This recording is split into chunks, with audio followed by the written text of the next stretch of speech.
Wellman TV. Marshal Ortega. Kabanata 371. Abu. Saan nagmula ang walang ingat na pagtitiwala na ito? Ang mga gwardya na nakapaligid kay Martin ay handa nang kumilos sa isang sandali. Pag-insulto sa akin ay magdudulot ng iyong buhay. Pinigilan nilang gawin ito sa ngayon dahil ang araw na ito ay sinadya upang ipagdiwang ang paggaling ni Martin. Kung ipagpapatuloy ni Ashley ang pag-provoke kay Marshal, mahaharap siya sa masasamang kahihinatnan. Hal, sinipa ni Benjamin si Ashley sa sahig, umiling sa hindi makapaniwalang ulo. Naging seryoso ang ekspresyon ni Henry. Clement, hindi lang sinisiraan ng anak mo si Mr. Ortega. Sinisiraan niya ang buong pamilya, right? Mr. Ortega is a cherished guest of the rights and my father's savior. How can he dash to talk to him that way? Ganito ba ang pagpapalaki mo ng anak? Sa wakas ay bumalik sa realidad, yumuko si Clement. Mr. Henry, Mr. Martin, ang walang utang na loob na batang ito ay nawala ng katinuan. Iuuwi ko siya at sisiguraduhing matututo siya ng tamang leksyon. Gagawin ko. Ginagarantiyahan niya ang kanyang mga pagbabago, nangungulila at humihingi ng tawad sa inyong dalawa. Mapait na ngiti ang isinagot ni Martin, parehong galit at medyo nalilibang. Clement. Hindi ko makakalimutan ang pangyayaring ito na kinasasangkutan ng mga Santiago. Now get lost. Noong una, nais niyang iwaksi ang gayong karumihan at putulin ang ugnayan kina Clement at Ashley ng buo. Pero biglang tumalon ulit si Ashley sabay turo kay Marshal at pinagpatuloy ang rant. Mr. Mean. Mr. Henry, sinasabi mo ba talagang bisita mo ang kaawa-awang lalaking ito? Kung kumalat ang balita na ang isang larwang lalaki na nananamantala sa mayayamang matatandang babae ay itinuturing na isang panauhin ng rights, hindi ba iyon ay isang kumpletong biro? Halos matamba si Clement sa hindi makapaniwala. Ang brat na ito ay direktang iniinsulto ang mga right. Ang mga Santiago ay napapahamak. Sa sobrang galit, hinawakan ni Clement si Ashley sa buhok at hinampas. Nabaliw ka na ba? Mabilis na humingi ng tawad kay Mr. Martin. Hindi ako baliw. Masungit na sigaw ni Ashley. Alam kong manloloko ang hamak na si Marshal sa oras na iyon. Mata. Nililinlang niya ang mga matandang babae sa kanilang pera, na nagpapanggap na isang matagumpay na lalaki, habang ang kanyang tunay na motibo ay lubos na naghihimagsik. Sa sandaling iyon, tumahimik ang silid. Sinusubukan ba ni Ashley na pukawin si Mr. Martin na maglabas ng hatol na kamatayan? Naramdaman ni Clement ang pagtulo ng mga luha. Ang aking anak ay isang ganap na sakuna, isang lubos na kahihiyan. Pinunasan ni Marshal ang 3 itim na piraso ng chess sa kanyang kamay gamit ang isang wet wipe, na mahinang tumawa. Ashley, hindi ko kailanman naiintindihan kung bakit ikaw, isang ganap na estranghero, ay nagtatanim ng ganoong galit sa akin. Ano bang nagawa ko para maging karapat-dapat ito? Patuloy mo akong iniinsulto at nagkakalat ng mga kasinungalingan. Hindi ko sasayangin ang hininga ko sayo. I let you off the hook the first time, but the second time, I still don't want to deal with someone as low as you. Ang paghawak mo ay madudumihan lang ang mga kamay ko. Ngayon ay ang pangatlong pagtatangka mo sa pag-provoke sa akin. Sa tingin mo ba talaga nakakatuwa ang insulto sa akin? Gusto kong malaman mo, ang pang-iinsulto sa akin ay maaaring magdulot ng buhay mo. Gamit ang kanyang ulo. Inihagis ni Marshal sa ere ang 3 malinis na itim na piraso ng chess. Sa isang iglap, bumalot sa presidential suite ang nakakapanghinayang aura ng kamatayan. Ang 3 itim na piraso ay sumubaybay sa mga eleganteng arko sa hangin bago bumagsak sa mamasa-masa na chessboard ng paisa-isa. Ank! Thud! Thud! Thud! Ang matatalim na tunog ay umalingaw na parang isang nakakatakot na tunog ng isang death knell, na umaalingaw sa puso ng lahat ng naruroon. Sa sandaling iyon, ang lahat ay nakaramdam ng lamig sa kanilang kinalalagyan. Tinuro ni Ashley si Marshal, tumawa ng baliw, nagpapalabas ka lang. Tumalsik ang dugo mula sa kanyang bibig. Nang mapunta ang huling piraso sa pisara, bumagsak si Ashley, dumuran ng dugo. Ashley, anong nangyayari? Sigaw ni Clement na sumugod sa anak. Patay na siya. Malamig na sabi ni Marshall, sabay hagis ng wet wipe sa chessboard. Kabanata 372 ang Santiago S. ay hihinto sa pag-iral sa Harmon Field. Habang nakabitin sa hangin ang pahayag ni Marshall, isang matinding katahimikan ang bumalot sa silid. Nalipat ang lahat ng atensyon kay Ashley, na tila nawala ng kakayahan na huminga ng buo. Pinilit ni Freya na maunawaan ang kalubhaan ng sitwasyon. Hindi kaya patay na si Ashley sa mga masasakit na salita ni Marshall. Tiyak, ang mga kakaibang pangyayari ay hindi maaaring mangyari sa katotohanan. Nagmamadaling pumunta sa gilid ni Ashley, idiniin niya ang kanyang mga daliri sa kanyang leeg walang pulso na matagpuan. Mula sa kanyang pagsasanay sa pangunang lunas sa larangan ng digmaan, napagpasyahan niya na malamang na si Ashley ay may pumutok na puso. Tumayo siya, nagbigay ng tame-time na tango kay Martin, pinaninindigan ang mga pahayag ni Marshall. Bagamat sinubukan nina Jack at Benjamin na panatilihin ang kanilang kalmado, ang eksena bago sila ay nag-iwan sa kanila ng malalim na pagkabalisa, si Benjamin ay sinulyapan ng palihim na sulyap kay Marshall, ang kanyang puso ay tumitibok. Ang tindi ng titig ng binata ay parang may kilala rin siyang lahat. Gulong-gulo ang isip ni Jack habang sinusuri ang impormasyong naipon niya sa Harmon Hill nitong mga nakaraang linggo. Pakiramdam niya ay malapit na siya sa target na hinabol niya sa loob ng 2 dekada. Sa sobrang desperasyon, si Clement ay sumugod kay Marshall, sumisigaw sa galit. Mabilis siyang pinigilan ng mga tanod ni Martin. Galit na galit ang boses ni Clement, "Kay kinutin mo ang buhay ng anak ko. Pagbabayaran kita ng mahal para dito." "Tama na." Malamig na tumahol si Martin. "Nakita mo ba talaga na pinatay ni Mr. Ortega ang anak mo? Kung patuloy kang nagbubuga ng kalokohan, kailangan kitang harapin. Dito mismo." Nang matapos magsalita si Martin, bumunot ng baril ang isa sa mga gwardya at idiniin ito sa noo ni Clement. Bumagsak si Clement sa lupa, sumigaw, "Siya ang may pananagutan sa pagkamatay ng aking anak. Pinuprotektahan ninyo siyang lahat." Pinutol ng boses ni Martin ang kaguluhan, "Clement, kung maglakas loob kang Sir-on muli si Mr. Ortega, ang mga Santiago ay titigil sa pag-iral sa Harmon Field. Umalis ka na." Pumasok si Henry, "Clement, maglaan ka ng oras para magdalamhati. Bisitahin ang pamahalaang lungsod bukas para isumite ang iyong pagbibitiw. Dito nagtatapos ang usaping ito. Kung hindi, susundin ng mga Wright ang kanilang mga banta." Inalis ng 2 undercover na gwardya ang walang buhay na katawan ni Ashley, na inakay si Clement palabas sa isang maingat na daanan ng ang restaurant. Samantala, nagmamadaling ibalik ang kaayusan ng ilang tauhan sa magulong eksena. Sa loob ng malawak na presidential suite, bumagsak ang isang nakakabagabag na katahimikan, na parang walang nangyari. Nakatutok si Jack sa walang kibo na profile ni Marshall. Pero sa loob-loob niya, ang bilis ng tibok ng puso niya. Sa sandaling iyon, naalala niya ang gabing namatay si Louis, ang katiwala ng lynches, pagkatapos umubo ng dugo. Noong gabing iyon, sinadya ni Louis na alisin si Marshall. Ang mga gwardya ni Jack, na nakasuot ng itim, ay sinusubaybayan ang bawat galaw ni na Marshall at Louis sa pamamagitan ng pagbabantay. Mula nang magkasama sina Louis at Marshall, hindi pa kumikilos si Marshall. Ang hindi pangkaraniwang pagkamatay ni Louis ay nagdulot pa rin ng mga hinala sa isip ni Jack. Ang autopsy ay nagpahiwatig ng isang ruptured na puso bilang sanhi ng kamatayan. Isang pusong sumabog ng walang anumang panlabas na dahilan. Maliban kung mayroong melody ng kamatayan. Walang makakapag-verify kung may ganitong nakamamatay na pamamaraan sa mundong ito. Ang pagkamatay ni Ashley ay sumasalamin sa kapalaran ni Louis. "Kapatid, paano?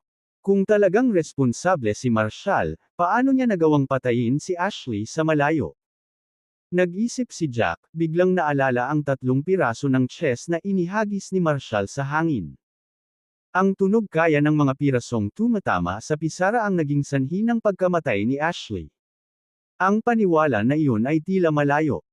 Kung totoo, ito ay nagpapahiwatig ng isang nakakatakot na paraan ng pagpatay.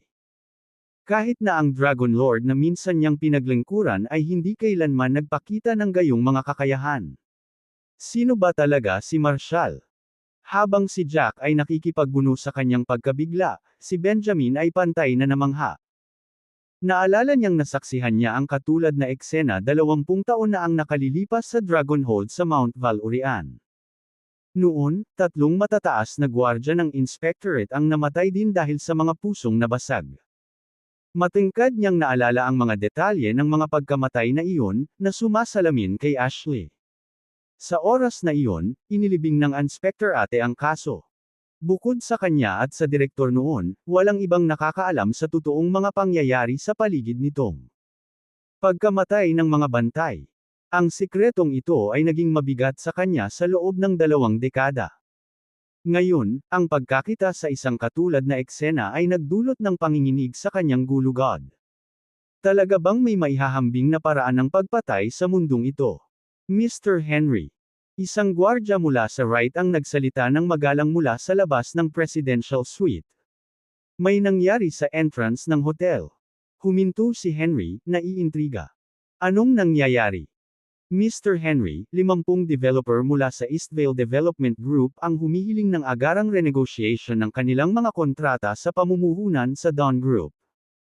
Iginiit nila na kung ang mga kontrata para sa pagpapaunlad ng kooperatiba ay hindi susugan ngayon, tatapusin nila ang kanilang mga kasunduan sa Dawn. Natigilan si Henry. 50 developer ang gustong umalis sa Eastvale Ecological Project kasama ang Dawn Group. Kung nangyari iyon, ito ay magdudulot ng kapahamakan para sa Dawn Group.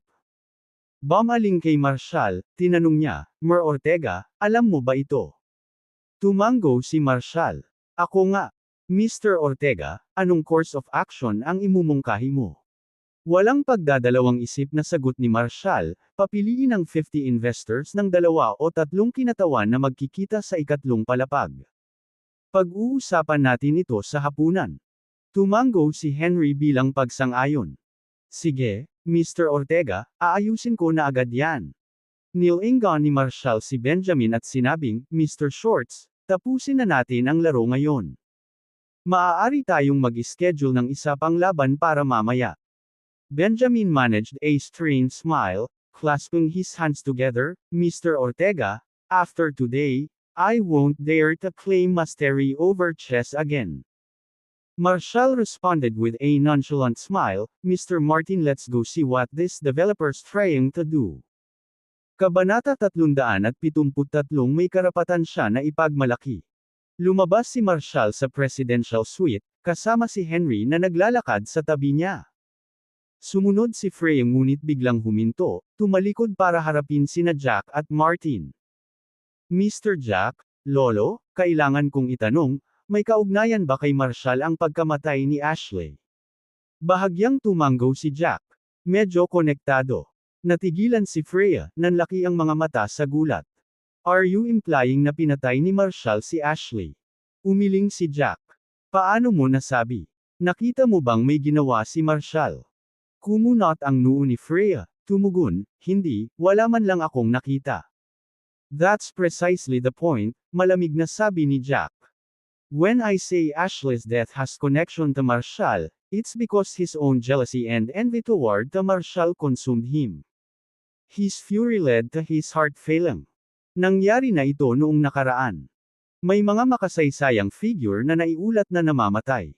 Sa limitadong pananaw, nakakagulat na hindi niya naabot ang kanyang wakas ng mas maaga. Pinagmasdan ni Freya ang pagiging mahinahon ni Jack, nalilito sa kanyang tunay na intensyon. Nilingan niya si Martin, mahigpit na hinawakan ang braso nito. Lolo, totoo ba yan? Tumango si Martin bilang pagsang-ayon. Oo, tama si Mr. Jack. Dapat tayong pumunta sa banquet hall sa ikatlong palapag, hinihintay pa nila ako. Dahil sa pag-aalinlangan, hindi napigilan ni Frey ang pakiramdam na ang 2 nakatatandang lalaki ay nagsasalita sa mga bugtong.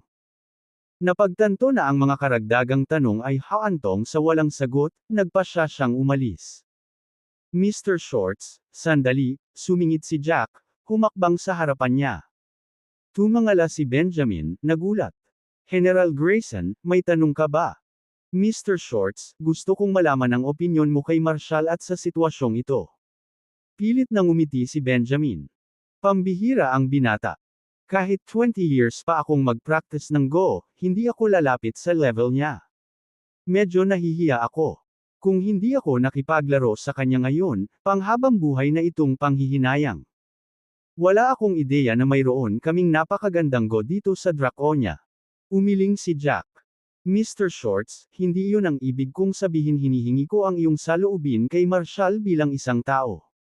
Siya ay mahusay. Siya ay walang alinlangan na isang kahangahangang individual na pinuri ni Benjamin. Habang nagniningning siya ng maliwanag, nagtataglay siya ng tunay na talento. Natural lang sa isang kabataang tulad ni Marshall na magkaroon ng mapagmataas na espiritu. Karapatan niyang ipagmalaki. Tumawa si Jack at umiling. Nakipagpalitan siya ng matalim na tingin kay Martin, napagtanto na hindi sila makakakuha ng maraming impormasyon mula kay Benjamin, ang tusong matandang Zorro. Ang pagdiriwang para sa paggaling ni Martin ay puspusan sa ikatlong palapag. Ang mga bisitang dumalo sa piging ay may pinakamataas na kalibre. 3 dining table ang sumakop sa banquet hall sa antas na ito.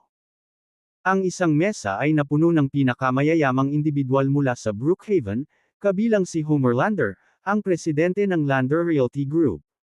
Cesar Shaw mula sa Shaw International. Heath Osborne ng Heath Properties. At Griffin ng pamilya Cullen. Nakaupo sa tabi nila ang mga pamilya mula sa Harmonfield, kabilang ang makapangyarihang Clee at Daphne, pati na rin si Vera, ang presidente ng Silva Group, na kamakailan ay may nangungunang 10. Liam Riger, sa Harmonfield. Si Theo Hampton at ang kanyang anak, si Raymond, mula sa Hampton Properties ay naruroon din, kasama si Luke ng pamilyang Whitley. Ang pinakaloob na mesa ay itinalaga para kay Martin at sa kanyang anak, kasama ang ilang mga politiko at militar na figure mula sa Harmonfield. Ang 3 talahanayan na ito ay kumakatawan sa rurok ng lipunan sa Harmonfield. Pumasok si Marshall sa Grand Hall kasama sina Henry at Freya. Humakbang si Carson para batiin sila. Mr. Ortega, please take a seat here.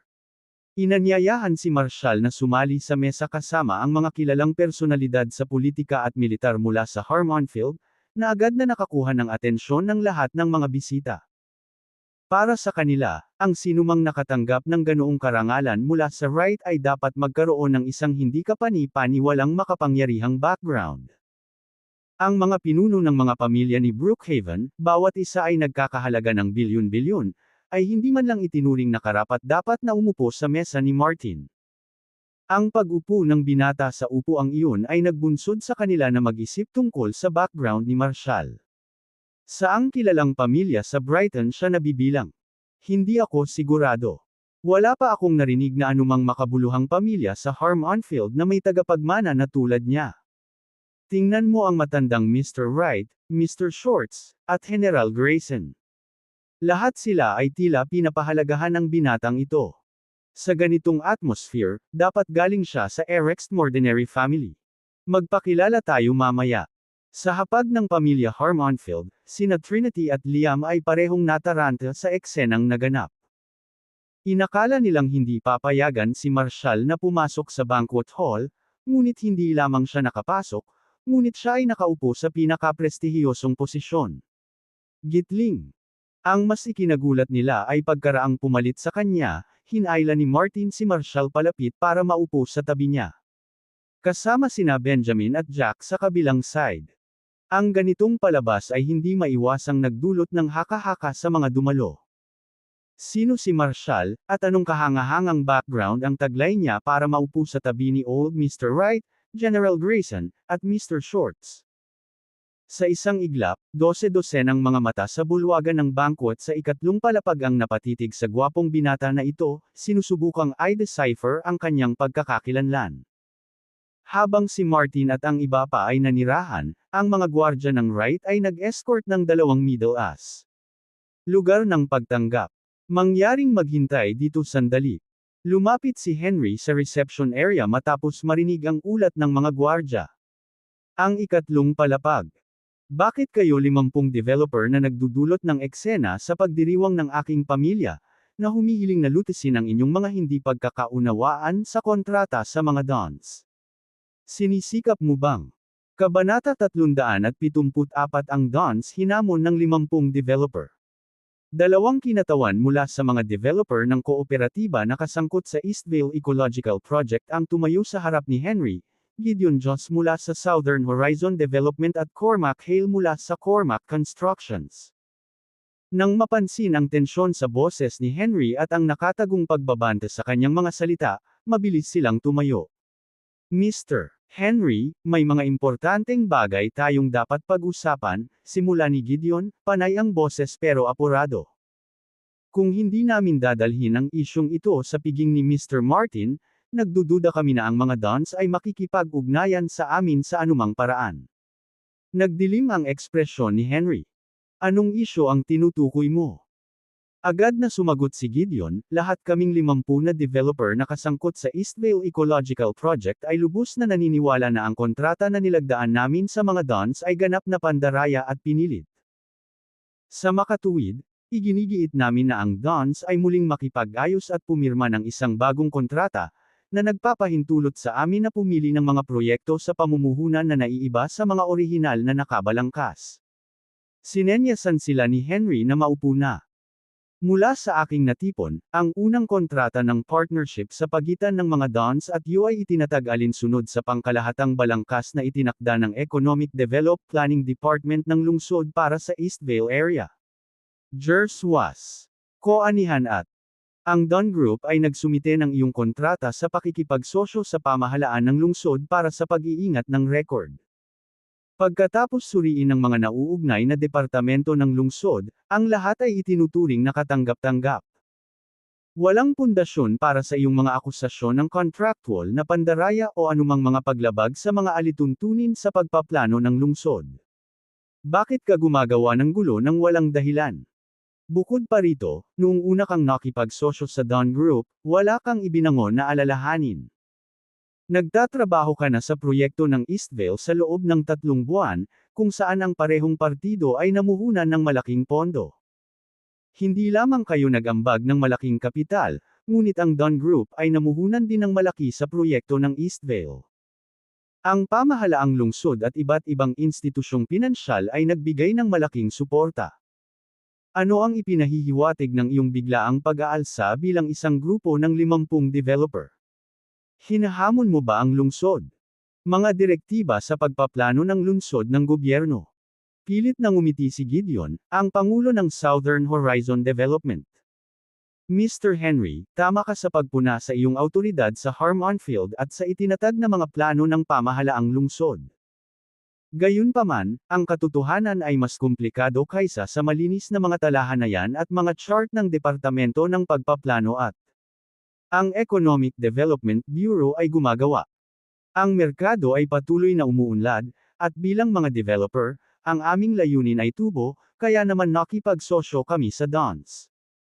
Sa kasalukuyan, ang kontrata sa Don Group ay mahigpit na naglilimite sa aming paglago, na ginagawang halos imposible para sa amin na magpatuloy. Kami ay nagkakaisa upang hilingin sa mga Dons na muling pag-usapan ang kontrata. Ito ay simpleng pagbabago sa isang sagnay. Gayunpaman, ang mga Don ay patuloy na tinatanggihan ang aming mga kahilingan, na nag-iiwan sa amin na walang pagpipilian kung hindi dalhin ang bagay na ito sa piging ni G. Martin. Kung hindi, paano tayo makakalaban ng isang makapangyarihang pamilya tulad ng mga Dons? Sila ang pinakamalaking konsorsyum sa Harmonfield. Humihingi ako ng paumanhin para sa anumang pagkakasala na naidulot, ngunit umaasa kaming matutulungan mo kaming makamit ang isang kaaya-ayang resulta, Mr. Henry. Ang mga salita ni Gideon ay nagbunsod ng mga bulungan sa mga piling tao sa Brookhaven. Mayroon silang punto. Ang Dons ay isang napakalaking puwersa sa Harmonfield, at sinusubukang gumawa ng maliit na tagumpay. Hindi sila. Ang kontrata para sa Eastvale Ecological Business District ay na-finalize pagkatapos ng malawak na negosasyon. Ito ay tila underhanded upang i-backtrack ngayon. Totoo, ngunit hindi pinaparusahan ng batas ang marami. Ang Dons ay nag-invest ng bilyon-bilyon sa Eastvale Ecological Business District. Kung ang 50 developer na ito ay mabigang panindigan ang kanilang pagtatapos ng kontrata, ang mga dons ay maaaring makaharap ng malalaking kahihinatnan. Si Drake at Shirley ay bumangon at lumipat sa lounge area. Biglang nagsalita si Shirley. Mr. Joss, Mr. Hale, nang ang dons ay namuhunan ng bilyon-bilyon sa Eastvale Business District. Ang kanilang layunin ay lumikha ng isang berdeng tirahan at shopping hub para sa Harmonfield.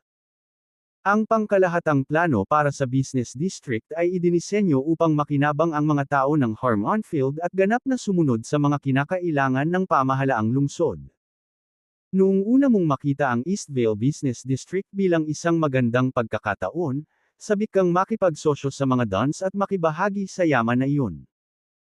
Upang magbigay muli sa komunidad, tinanggihan ng mga dons ang mga alok mula sa mas makapangyarihang mga mamumuhunan sa buong bansa, na pinili sa halip na makipagtulungan sa iyo at ibahagi ang yaman ng Eastvale Business District. Alam ninyong lahat ang mga potensyal na kita mula sa inyong mga pamumuhunan sa Eastvale Business District. Ang orihinal na kontrata ng pakikipagsosyo ay pinirmahan ng kusang loob. Walang nagpilit sa iyo na pasukin ito. Nasaan ang ebidensya ng pandaraya at pamimilit? Napaharap sa malamig na pananalita ni Shirley, biglang nawala ng salita sina Gideon at Cormac. Tumayo si Liam. Ms. Don, iyon ay isang hindi patas na paraan upang matugunan ang sitwasyong ito. Si Mr. Joss at Mr. Hale ay nagsumikap ng masigasig upang kumita ng kanilang mga kita, na hindi maliit na tagumpay. Hindi ito na parang ang mga dons ay nahihirapan sa pananalapi. Ang mga dons ay namuhunan sa Eastvale Business District, pinapanatili ang lahat ng mga proyektong may mataas na kita para sa kanilang sarili habang inilalagay ang mas mababang margin o kahit na mga proyektong nalulugi sa iba. Bukod dito, ang orihinal na kontrata ay malinaw na nagsasaad na hindi nila maaaring baguhin ang mga proyekto sa pamumuhunan. Isaalang-alang natin, ito ba ay isang pantay na pakikipagsosyo? Ito ba ay tunay na nagbabahagi ng yaman ng Eastvale Business District? Epektibo nitong ginagawang stepping stones ang 50 developer na ito para sa mga dons. Ang mga komento ni Liam ay nagudyok sa isang alon ng mahinang bulungan na damaloy sa ikatlong palapag na banquet hall. Mukhang walang prinsipyo ang mga aksyon ng dons, malinaw na ginagamit ang kanilang pinansyal na kapangyarihan upang aibuli ang mga may mahinang mapagkukunan. Hindi ito pakikipagtulungan. Ito ay tahasang pagsasamantala. Kung ako ang nasa posisyon nila, hindi ko rin tatanggapin ang ganoong partnership. Sa ikatlong palapag na banquet hall, itinuon ng mga pangunahing pamilya ng Brookhaven, kasama ang ilang lokal na may-ari ng negosyo mula sa Harmonfield, kina Drake at Shirley. Kabanata 375 Pagtalikod sa mga dons. Sinaman ng tingin ni Drake si Liam, na mariing nakatayo sa mataong banquet hall. Biglang naging malinaw ang lahat. Pinipilit ng 50 mamumuhunan sa Eastvale Ecological Project ang dons na baguhin ang kanilang kontrata sa pakikipagsosyo kamakailan. At pinili nila ang mismong sandaling ito, sa panahon ng pagdiriwang na pagtitipon ni Martin, upang harapin ang mga dons bilang isang pinag-isang puwersa. Kaya si Liam ang kanina pa humihila ng mga string. Ngayon ay minarkahan ang kanyang grand entrance sa spotlight. Sa suporta ng 50 developer, pinagsamantalahan niya ang impluwensya ng ilang kilalang pamilyang Brookhaven para pilitin ang mga dons na sumuko. Maliwanag na ang tukana na ito ay may sensinang binalak ni Liam. Panunuya ni Shirley. Ang modelo ng pamumuhunan para sa Eastvale Business District ay gumagana sa isang collaborative na batayan. Ang pananaw ng Don Group para sa Eastvale ay idinisenyo upang pasiglahin ang isang distritong ek na kapwa kapaki-pakinabang. Walang tanong kung magtatagumpay ang isang proyekto habang ang isa ay nauutol. Kalungkutan. At talagang katawa-tawa na ipahiwatig na umunlad tayo sa pamamagitan ng pagyurak sa mga interes ng 50 kasosyong developer. Kapag natapos na ang Eastvale Business District, ipapakita nito ang sarili bilang isang cohesive commercial entity. Paano masasabing mabuti o masama ang alinman sa mga proyekto? Ang mga inisyatiba na kinasasangkutan ng mga dons ay kumakatawan sa mga makabuluhang pamumuhunan. Ang mga proyektong itinalaga sa 50 kasosyong developer ay menor de edad at mas nakakalat. Ang galokasyong ito ay natukoy din ng mga kakayahan sa pananalapi ng mga kasosyong ito sa pag-unlad.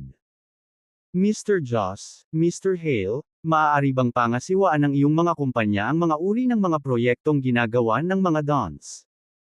Nang pumirma kami sa kasunduan sa pakikipagsosyo, ginawa naming malinaw ang lahat.